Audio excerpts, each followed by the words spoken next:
লম্বা। বাদশা জুলকারনাইন আল্লাহ 1600 বছর হায়াত তারে আল্লাহ দান করেছিল।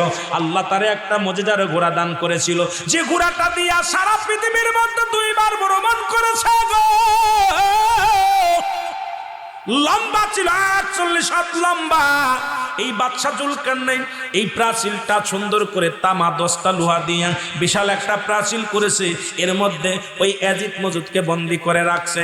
ইমাম মেহেদী যখন প্রকাশ পাবে, ইয়াজিদ মজুদের জবান দিয়ে বাইর হয়ে যাবে আলহামদুলিল্লাহ, সঙ্গে সঙ্গে প্রাচীল ছিদ্র হয়ে যাবে। দুনিয়ার আলো বাতাস দেখতে পাবে, সঙ্গে সঙ্গে বাদামে জোরে ধাক্কা মারবে, প্রাচীলটা ধাক্কা মারবে, ভেঙে যাবে, দুনিয়ার মধ্যে আগমন করবে। দুনিয়ার যত পানি আছে সব খেয়ে ফেলবে, দুনিয়ার মধ্যে খাবার খাদ্য সব খেয়ে ফেলবে। মানুষগুলো অভাবের মধ্যে পড়ে যাবে, চিৎকার মেরে কানবে, পানি থাকবে না, পানি পাবে না। চলে যাবে ইমাম মেহেদী আলাইহিস সালামের কাছে। ইমাম মেহেদীর কাছে যা বলবে, ইমাম মেহেদী গো,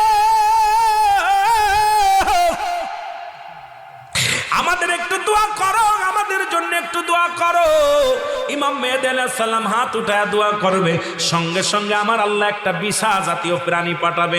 এই বিছা জাতীয় প্রাণী যখন মানুষের দেহের মধ্যে লাগবে, ওই প্রাণীর গায়ে লাগবে, ক্যান্সার ধারণ হবে, সঙ্গে সঙ্গে সে মারা যাবে। মরা প্রাণী, দুনিয়ার মধ্যে হাজার হাজার মানুষ মরে থাকবে, প্রাণীগুলো মরে থাকবে। তখন আবার যাবে ঈসা আলাইহিস সালামের কাছে, বাদানরে শুনে নেন, ইমাম মেহেদী আলাইহিস সালামের কাছে। ইমাম মেহেদীরে বলবে, হুজুর একটু দোয়া করেন। ইমাম মেহেদী আলাইহিস সালাম দোয়া করবে।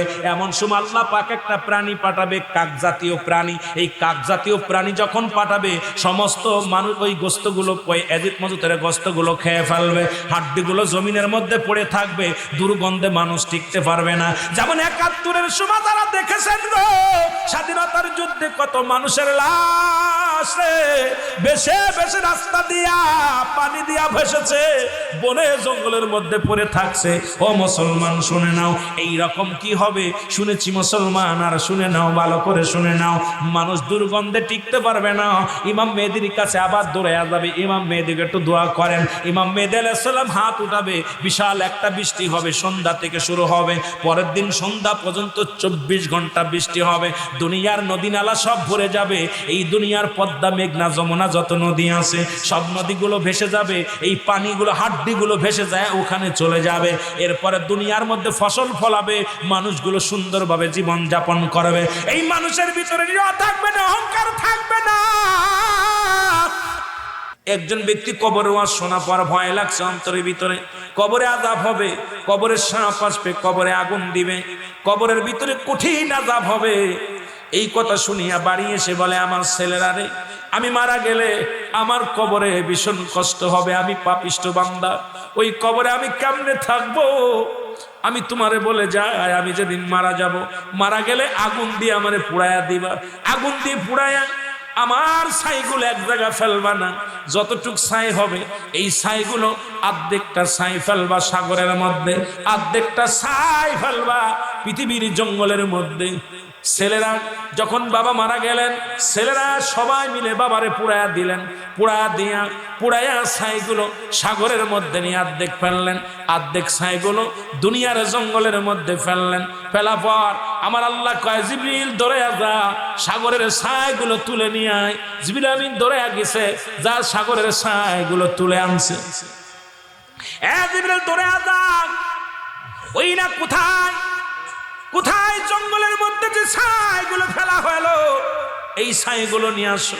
ছাইগুলো আনা হলো, একত্রিত করা হলো, করে জিন্দা করা হলো, করে জিগাও ও একজন মুসলমান, যেহেতু মুসলমানের গর্ভে জন্ম নিছে, ও কেন এই কাজটা করতে বললো, কেন সে ছাই বানাতে বললো, কেন তারে পুড়াইয়া দিতে বললো?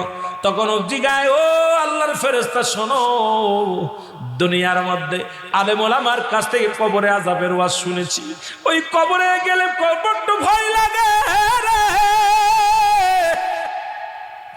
ওই কবরে আমি কেমনে থাকবো, কেমনে হিসাব দিব? আমি যে পাপ করেছি আল্লাহর আদালতে ধরা পড়ে যাব। এই কারণে আমি বলেছি, আমার এই দেহখানা পুড়াইয়া বর্ষ করে দিবি, যাতে আবার আল্লাহ খুঁজে না পায়, যাতে আমার বিচার একবার হয় আর দ্বিতীয়বার যেন না হয়। জিবরিল আমিন বলে, আল্লাহ তোমার বান্দা কবরের ভয়ে কাজ করেছে, আমার আল্লাহ বলো ফেরেশতা ওকে জান্নাতে দিয়ে দে, কারণ কবরের ভয়ে যে ব্যক্তি আমার ভয়, কবরের ভয় যার অন্তরে ঢুকছে, আমি আল্লাহ তারে ক্ষমা করে দিলাম, আমি আল্লাহ করে ক্ষমা করে জান্নাতের মধ্যে ঢুকায়া দিলাম। জোরে জোরে চিল্লায়া বলা যাবে না মারহাবা। কিন্তু সেই কবরের ভয় আমাদের নাই। প্রায় দিনই দেখি ফেসবুকের মধ্যে দাদা মারা গেছে, দাদার লাশ ধরে সেলফি তোলে, কবরে শুয়াইতেছে সেলফি তোলে, গোসল করায় সেলফি তোলে, দাদারে গ্লাস কানা নিয়ে যায় সেলফি তোলে। আরে মুসলমান, তোর কি একবার ভয় আসে না? ওই কবর ছাড়বে না, নির্জন কবর আমারে ছাড়বে না, আপনারে ছাড়বে না। এই দুনিয়ায় এমন নিষ্ঠুর পৃথিবী, পচা গলা সব গ্রহণ করবে, কাউকে ছাড়বে না। আপনি পাপী, আপনারও ছাড়বে না। আপনি ইমানদার, তাও আপনাকে ছাড়বে না। কারণ এই নিষ্ঠুর পৃথিবী ছেড়ে চলে যেতে হবে। এই নিষ্ঠুর পৃথিবী কাউকে ছাড়বে না। জোরে বলেন ঠিক কিনা? টাকাওয়ালা গেলেও নিবে, বাড়িওয়ালা গেলেও নিবে, বলবে না আমার ভিতরে দিও না, গ্রহণ করবে, গ্রহণ করবে, ছাড়বে না। এ পৃথিবীর মানুষ শুনে নাও, 2 নাম্বার বিপদ হলো কবর। কবরে যখন শোয়া দিবেন, দিয়া পর কবরে একজন ফেরেশতা আছে, তার নাম হলো নুমান ফেরেশতা। নাম কি? জোরে বলেন কি ফেরেশতা? নুমান ফেরেশতা। আপনারা জানেন কবরে শোয়াইলে মুনকার নেকির ফেরেশতা আসে না রে বাজান? না। মুনকার নেকির আসার আগে একজন ফেরেশতা আছে, তার নাম হলো নুমান ফেরেশতা। নুমান ফেরেশতার হাতের মধ্যে থাকে 2টা কাগজ, দুইটা পত্র হাতের মধ্যে নিয়ে আসবে। একটা পত্রের মধ্যে থাকবে 80 বছরের জিন্দেগি ভালো আমল, আর একটা পত্রের মধ্যে থাকবে 80 বছরের বদ আমল। বান্দার উঠাবে, বলবে বান্দা, আল্লাহ তোমাকে রূহ দিয়েছিল, আজরাইল তোমার জানটা কবজ করেছে, আমার দায়িত্ব তোমাকে জাগানো, কিয়ামত পর্যন্ত আর মরণ হবে না। এই রূহের জগতে শুনে নাও বাবা, শুনে নাও, দিলের কান্ডা লাগা শুনে নাও। ডাক উঠাইবে, কিন্তু সে কি হবে? চোখে দেখবে না, কানে শুনবে না, সে সবই দেখতে পারবে, কিন্তু কোথায় আছি, কোন জায়গায় আছি, এটা অনুভব করতে পারবে না। স্বপ্নে যেমন দেখি, কবরের ভিতরে একই অবস্থা হবে রে মুসলমান। কবরের ভিতরে এবার নুমান ফেরেশতা ডাক দে, বল বান্দা এই নাও, নেকির কাগজটা নাও। কাগজটা দেখবে 60 বছরের জিন্দেগি কত রাকাত নামাজ পড়েছেন, কত ওয়াক্ত নামাজ কাজা দিয়েছেন, কত জায়গা কুরবানি করেছেন, কত জায়গা দান ধ্যান করেছেন, কত জায়গা বাজানে ভালো কাজ করেছেন, কয়টা হাদিস পড়েছেন, কতবার আপনি জিকির করেছেন, সব কিছু এর ভিতরে লেখা থাকবে। বান্দা বলবে এত সুন্দর আমল করেছি আমি। কয় হ্যাঁ, এটা তোমার নিজ হাতে লেখা লাগবে, কারণ কেরামন কাতিবিন দুজনের ঘাড়ে থাকে, একজনের নাম কেরামন আর একজনের নাম কাতিবিন। এই দুইটা ভালো মন্দ লেখে রে বান্দা, আর নিজের আমল নামা নিজের লেখা লাগবে। যারা বলে কেরামন কাতিবিন লেখে, শুনে নেন, কারণ আপনার নিজের আমল নামা নিজেরই লেখা লাগবে। জোরে বলেন আল্লাহু আকবার। আমল নামাটা যার আমল নামা তার লেখা লাগবে। বান্দা বলবে ফেরেশতারা আমি লিখবো কেমন করে, আমার তো কলম নাই। নুমান ফেরেশতা বলবে কলম তোমার শাহাদাত আঙ্গুল মুবারক। সুবহানাল্লাহ বলেন, সুবহানাল্লাহ। আরো জোরে, আরো জোরে। কলমটা কি? জোরে বলেন, জোরে বলেন। শাহাদাত আঙ্গুল মুবারক, এই আঙ্গুল দিয়ে তোমার লেখা লাগবে। ফেরেশতা বলবে লেখো। বলে আমি কালি পাবো কই? কালি তো নাই।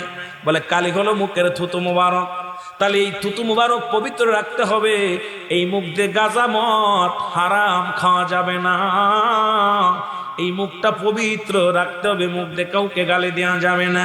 কারণ নবী তো নিজেই বলছে, এই 2টা জিনিস যে ব্যক্তি আমার কাছে জামিনদার হয়ে যাবে, আমি নবী তার হাত ধরে জান্নাতে নিব। 1 নাম্বার হলো 2 গালের মধ্যবস্তু জিহ্বা, আর একটা হলো 2 পায়ের মধ্যবস্তু, যেটা পুরুষ লিঙ্গ স্ত্রীলিঙ্গ।